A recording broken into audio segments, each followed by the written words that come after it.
엄마보다 이른 나이에 찾아온 병. 그 순간 내 삶은 무너져 내렸다. 분주하게 오가는 사람들 속에 홀로 앉아있던 고민정. 잠시 후 이름을 부르는 소리에 자리에서 일어나 진료실 문을 열었다. 차트를 들여다보던 의사가 고개를 들며 말했다. 조직을 떼어내 정밀 검사를 보내야 합니다. 결과는 2주 뒤에 나옵니다. 순간 민정은 아무 말도 할 수 없었다. 엄마도 암으로 세상을 떠났다. 그런데 엄마보다 이른 나이에 찾아온 이 소식은 그녀의 삶을 흔드는 핵폭탄 같았다. 진료실 문을 나서며 손에 쥔 종이가 무겁게 느껴졌다. 걸음을 옮길 때마다 바닥이 꺼져 내리는 듯했다. 아파트 단지 입구. 민정의 이름을 부르는 목소리에 고개를 들었다. 민정아, 너 맞지? 20년 만에 마주한 친구 김하나였다. 민정의 얼굴에 놀람과 반가움이 동시에 번졌다. 하나야? 세상에 내가 어떻게 여기서? 두 사람은 오랜만에 손을 꼭 잡았다. 결혼 후 끊겼던 연락이었지만 그 오랜 공백은 금세 사라진 듯했다. 이번에 근처로 이사 왔어. 그래, 나 고깃집 해. 시간 나면 꼭 놀러와. 민정은 잠시나마 아픈 현실을 잊은 듯 웃음을 지었다. 그러나 마음 한켠에는 알 수 없는 묘한 감정이 스쳤다. 며칠 뒤 고깃집 문이 열렸다. 민정은 반가운 얼굴을 알아보고 손을 흔들었다. 하나야, 진짜 왔네. 주방에 있던 남편 박형식이 고개를 들었다. 민정이 손짓하며 말했다. 형식 씨, 내 친구야. 김하나. 순간 형식의 표정이 굳었다. 어색한 웃음을 흘리더니 곧장 자리를 피해 주방으로 들어갔다. 민정은 머쓱하게 웃었다. 원래 저런 사람 아니야. 요즘 좀 예민해서 그래. 두 사람은 자리에 앉아 옛날 이야기를 이어갔다. 내가 이렇게 가게를 하다니 신기하다. 시댁에서 3대째 내려오는 집이야. 그때 하나의 눈빛이 가게 안을 훑었다. 익숙하지 않은 차가움이 스쳐 지나갔다. 민정은 눈치채지 못한 채 환하게 웃었다. 하지만 그 자리에 깔린 묘한 공기는 쉽게 지워지지 않았다. 그리고 그 어색한 공기의 정체를 민정은 아직 알지 못했다. 하나를 민정의 인생에 들임으로써 어떤 일이 일어날 줄은 그때는 아무도 몰랐다. 여보, 지난번 본 하나 기억하지? 내가 번번이 자리를 비우니까. 주방 이모도 당신도 힘들잖아. 민정은 조심스럽게 말문을 열었다. 형식의 얼굴엔 조금의 배려도 보이지 않았다. 힘들어도 이해하시겠지. 짧은 대답, 무뚝뚝한 목소리. 민정은 망설이다가 다시 입을 열었다. 지난번 본 하나가 일자리를 구한다더라고. 그래서 당분간만 알바로 일해주면 어떨까 해서. 형식은 고개를 저었다. 낯선 사람은 싫어. 단호한 말투가 공기까지 무겁게 눌렀다. 민정은 순간 갈피를 잡지 못했다. 가게 사람들에게는 미안하고 남편의 냉정한 태도 속에서는 답답하기만 했다. 며칠 후 병원에 다녀오던 길, 가게 직원들에게 줄 음료를 사려고 카페에 들어선 민정. 그곳에는 우연히 하나가 앉아 있었다. 어색한 웃음을 지으며 민정은 자리에 다가갔다. 남편이 거절한 이유라 민정의 마음은 무겁기만 했다. 하나는 조심스럽게 입을 열었다. 민정아, 내가 직접 가서 형식 씨를 설득해 볼까? 괜히 내가 힘들어지는 것 같아서. 민정은 그 말에 울컥했다. 고마워, 하나야. 정말 내가 옆에 있어줘서 다행이야. 그 길로 두 사람은 함께 고깃집으로 향했다. 손님이 빠져 한산한 시간, 민정은 하나를 데리고 들어섰다. 형식은 눈길조차 주지 않았다. 그러나 하나는 태연하게 움직이며 테이블을 정리하기 시작했다. 여보, 한 달만 일해보면 알 수 있잖아. 하나는 싹싹해서 잘할 거야. 민정의 간절한 말에도 형식은 아무 대답이 없었다. 짧은 침묵, 그러나 그 침묵 속엔 묘한 긍정의 기류가 흘렀다. 민정은 그렇게 믿기로 했다. 그날 이후 하나는 고깃집에서 일하기 시작했다. 민정은 드디어 마음을 놓고 병원에 다녀올 수 있었다. 하지만 성남 이모만은 이상한 기류를 감지하고 있었다. 홀과 주방 사이에서 민정의 시선을 피하며 살짝 눈길을 주고받는 두 사람. 그 미묘한 분위기는 설명하기 어려웠지만 고깃집 안 공기를 긴장감으로 가득 채우고 있었다. 내 자리는 점점 사라지고 있었다. 가게의 주인은 나인데 사람들의 눈길은 점점 그녀에게 향하고 있었다. 점심 바쁜 시간, 문이 열릴 때마다 사장님 하고 먼저 불린 이름은 나가 아니라 하나였다. 사장님, 오늘도 늘 먹던 거로요? 하나는 주저함이 없었다. 손님 이름을 부르고 좌석을 바꾸고 포스기 비밀번호도 누군가 알려준 듯 익숙했다. 나는 순간 멈칫했다. 저건 내가 늘 하던 순서였다. 성남 이모가 내 쪽으로 살짝 다가와 작은 소리로 속삭였다. 사모님, 저 아가씨가 회계까지 만지네요. 나는 웃어 보였다. 바쁘니까 임시로 보는 거겠지. 입가에 걸어올린 미소는 금세 무너졌다. 임시라는 단어가 입안에서 모래처럼 씹혔다. 민정아, 오늘은 오래 서 있지 말고 앉아. 나는 병원에 누워 있었고 그 시간에 두 사람은 내 가게에서 부부처럼 웃고 있었다. 정밀검사 결과를 기다리며 며칠 동안 병실에 누워 있어야 했다. 항암 환자들과 같은 병실, 그들의 기침과 신음 사이에 누워 있으니 마치 미래를 미리 본 듯 숨이 막혔다. 휴대폰을 열면 가게 단체방에 사진이 올라와 있었다. 손님들 사이에서 활짝 웃는 하나, 그 옆에는 형식이 있었다. 오늘도 대박이네요. 성남 이모의 짧은 글 뒤에 달린 사진 속 내 자리에는 내가 아닌 그녀가 있었다. 가슴이 철렁 내려앉았다. 웃는 형식의 얼굴, 그 얼굴이 낯설었다. 저녁 무렵 민정의 귀에 낮은 수군거림이 들어왔다. 사모님, 저 말할까 말까 하다가요. 병문안을 온 성남 이모가 고개를 떨궜다. 며칠 전에 사장님이랑 하나 씨가 손님들 앞에서 부부라고. 민정의 눈이 크게 흔들렸다. 부부라고? 이모는 고개를 끄덕였다. 손님이 농담 삼아 물었는데 부정 안 하고 그냥 웃더라고요. 그리고 같이 술잔도 기울이고 장부도 함께 보던데요. 민정의 손에서 휴대폰이 미끄러져 바닥에 떨어졌다. 심장이 귀 옆에서 요동쳤다. 설마 아니야. 그럴 리가 없어. 스스로를 다독였지만 떨림은 멈추지 않았다. 며칠 뒤 민정은 퇴원하자마자 곧장 가게로 향했다. 셔터가 열려 있었고 안에서는 웃음소리가 새어나왔다. 문을 열자 형식과 하나가 나란히 서서 불판을 닦고 있었다. 형식의 소매를 거둔 팔 위에 하나의 손길이 자연스럽게 포개졌다. 오늘도 장사 잘 되겠네. 그럼 당신 옆에 내가 있잖아. 그 순간 시간은 멈춘 듯 했다. 민정의 시야는 흐려지고 발밑이 꺼져내렸다. 세상에서 가장 믿었던 두 사람이 내 눈앞에서 서로를 당신이라 불렀다. 손님 한 명이 뒤를 돌아보며 농담처럼 말했다. 사장님 내외 금슬이 참 좋으시네. 형식은 웃었다. 하나도 웃었다. 그 웃음소리에 민정의 손끝이 차갑게 얼어붙었다.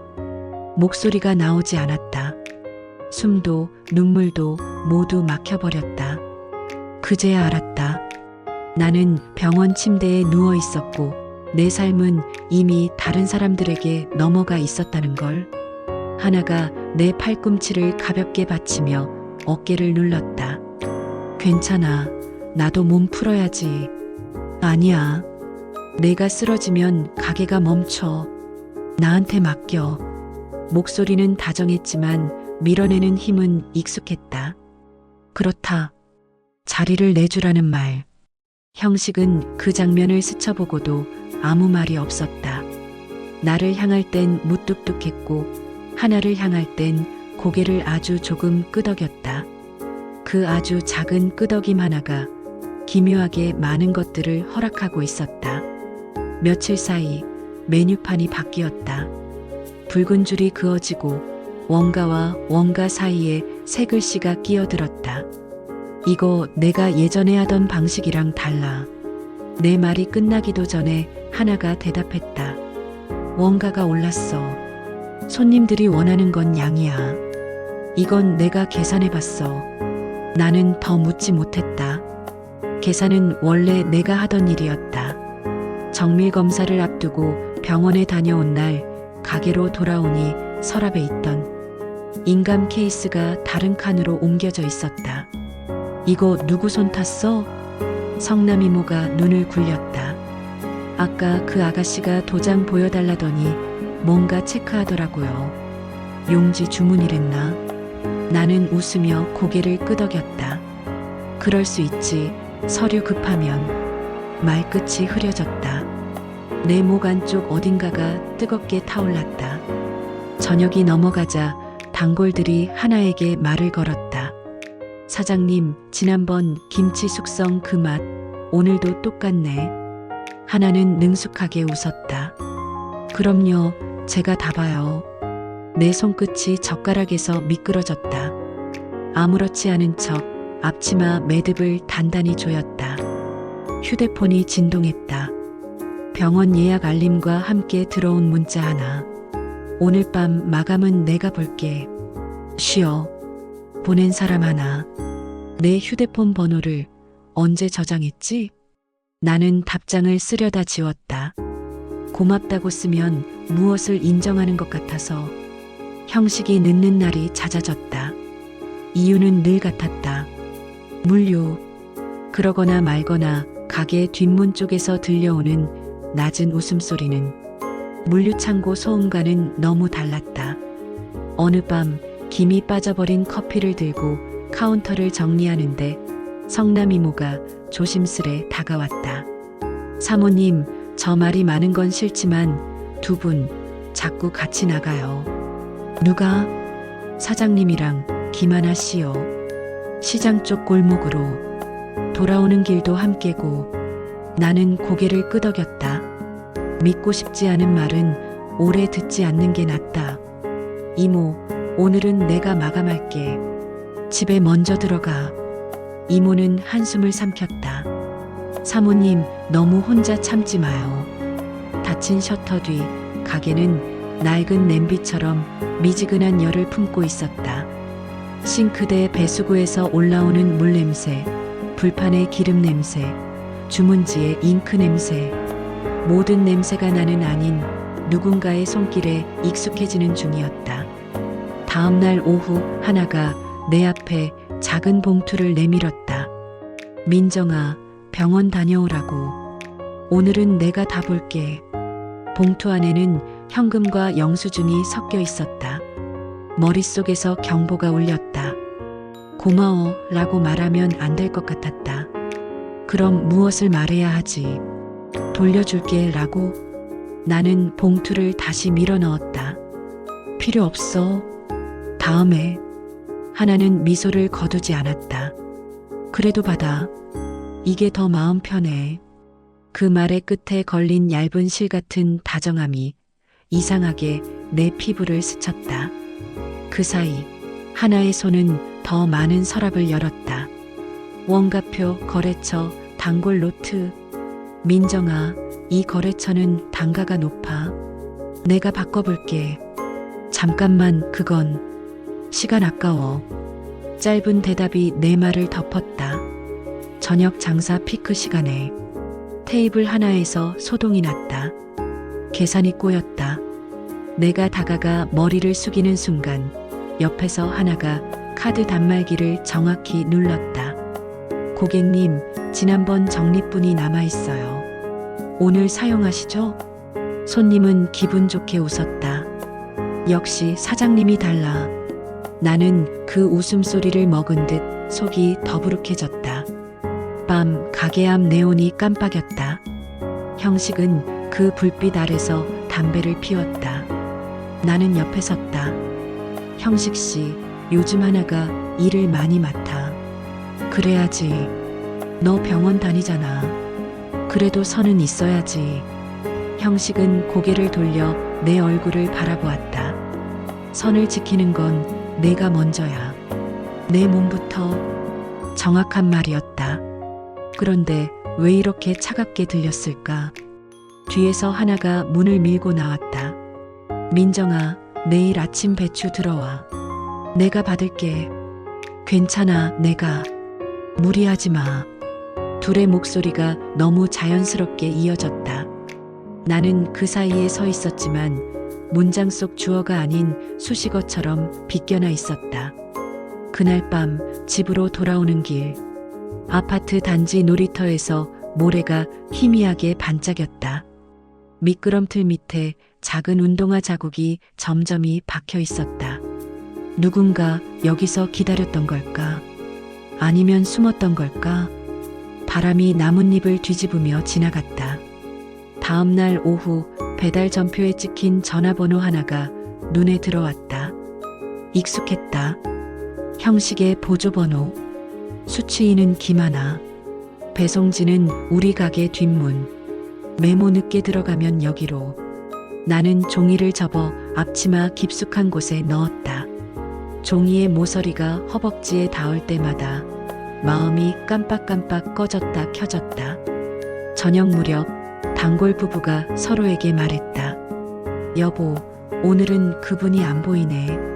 사장님 말이야, 젊은 사장님. 나는 물컵을 놓던 손을 멈췄다. 젊은 사장님.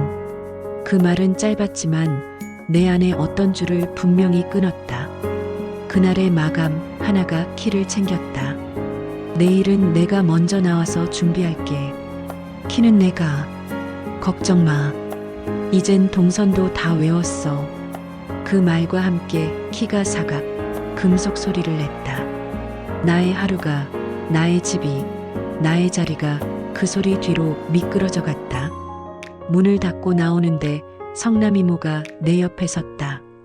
사모님, 오늘은 집까지 같이 걸을게요. 나는 고개를 끄덕이며 천천히 걸었다. 이모가 조심스레 말했다.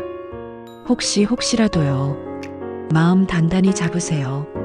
나는 대답 대신 숨을 길게 들이마셨다.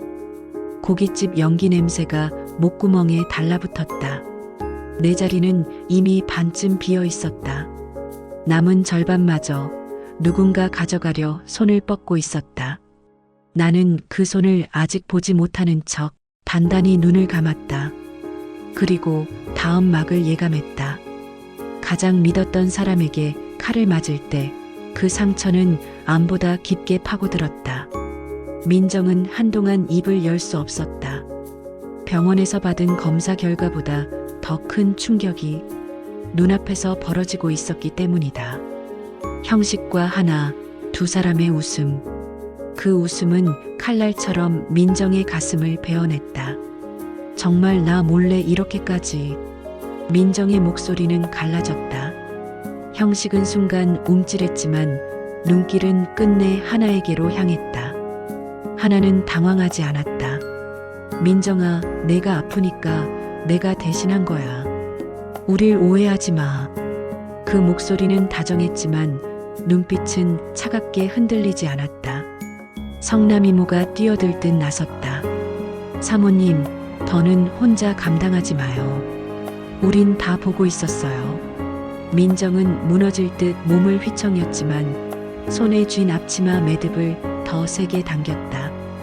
암은 내가 싸워야 할 병이야. 하지만 너희 둘은 내가 반드시 끝내야 할 배신이야. 형식의 얼굴이 하얗게 질렸다. 하나는 순간 웃음을 잃었다. 민정의 두 눈은 더 이상 흔들리지 않았다. 그 눈빛은 살아남으려는 사람의 눈빛이었다. 불판 위에서 타들어가는 고기의 지글거림. 그 소리가 마치 전쟁을 알리는 북소리처럼 울려 퍼졌다.